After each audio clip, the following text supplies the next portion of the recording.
இயல்பாகவே புகழுடன் திகழும் ஒரு அம்சம் அரியணையில் இருப்பவர்களால் போற்றப்படும் போது மேலும் மேலும் புகழ் வாய்ந்ததாகி பேசுபொருளாகி விடுகிறது. அந்த வகையில் நாட்டின் பிரதமரால் சிலாகிக்கப்பட்ட ஒரு விஷயத்தை பற்றி இப்போது பார்க்கலாம்.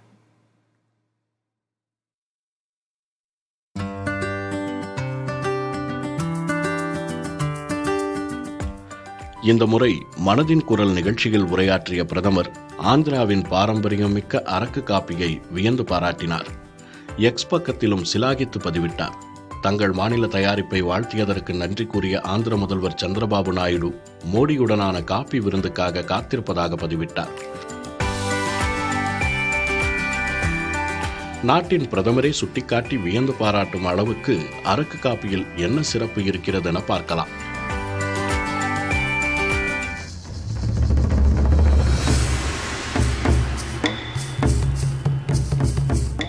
இந்தியாவை பொறுத்தவரை காப்பியின் வரலாறு 16ஆம் நூற்றாண்டில் தொடங்குகிறது.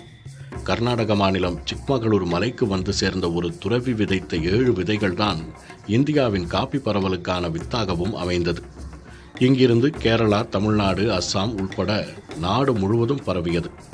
அராபிகா, ரோபஸ்டா உட்பட மொத்தம் 16 வகையான காப்பி ரகங்கள். காப்பியைப் போலவே அது விளைவிக்கப்படும் பகுதியும் முக்கியத்துவமானது. அரக்கு பள்ளத்தாக்கு. தமிழ்நாட்டைப் போலவே ஆந்திராவும் குறிஞ்சி, முல்லை, மருதம், நெய்தல், பாலை என 5 வகை நிலங்களை கொண்டுள்ளது. இந்த வகையில் ஆந்திராவின் குறிஞ்சி நிலம்தான் அங்கு நீண்டு பறந்துள்ள கிழக்கு தொடர்ச்சி மலைகள். இதில் அல்லுரி சித்தராமராஜு மாவட்டத்தில் அமைந்துள்ளது அரக்கு பள்ளத்தாக்கு. விசாகப்பட்டினம் மாவட்டம் மற்றும் அதை ஒட்டிய ஒடிசாவின் கோராப்புட் மாவட்டம் வரையிலும் நீள்கிறது அரக்கு பள்ளத்தாக்கு. பள்ளத்தாக்கு என்றாலும் கடல் மட்டத்திலிருந்து 900 முதல் 1100 அடி உயரத்தில் அமைந்துள்ள காப்பு காடுகள். பூகோள ரீதியில் இது மிகவும் சிறப்புக்குரிய அம்சம். அரக்கு காப்பியின் வரலாறு 60களில் தொடங்குகிறது. ஆந்திர வனத்துறை தான் 10,000 ஏக்கர் காப்பு காட்டை அங்கு வசிக்கும் பழங்குடியினரின் பங்களிப்போடு பண்படுத்தி காப்பி தோட்டமாக்கியது. 1985இல் ஆந்திர வன மேம்பாட்டுக் கழகத்தின் வசமானது காப்பி தோட்டங்கள்.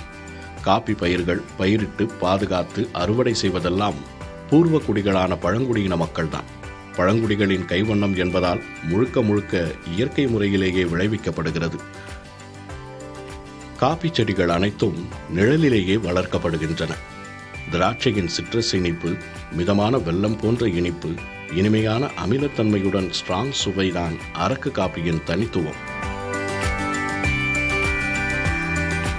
இந்த சிறப்புமிக்க சுவையின் காரணமாக அரக்கு காப்பி என்பதே தனித்துவம் வாய்ந்த பிராண்ட் என ஆகிப்போனது.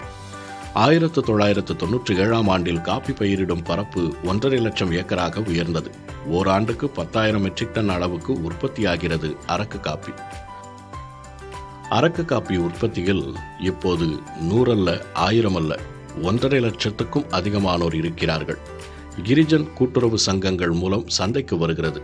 கிரிஜன் என்பது மலைவாழ் மக்கள் என்பதாகும். இப்படித்தான் பழங்குடியின மக்களின் வளர்ச்சியோடு பிணைக்கப்பட்டிருக்கிறது அரக்கு காப்பி.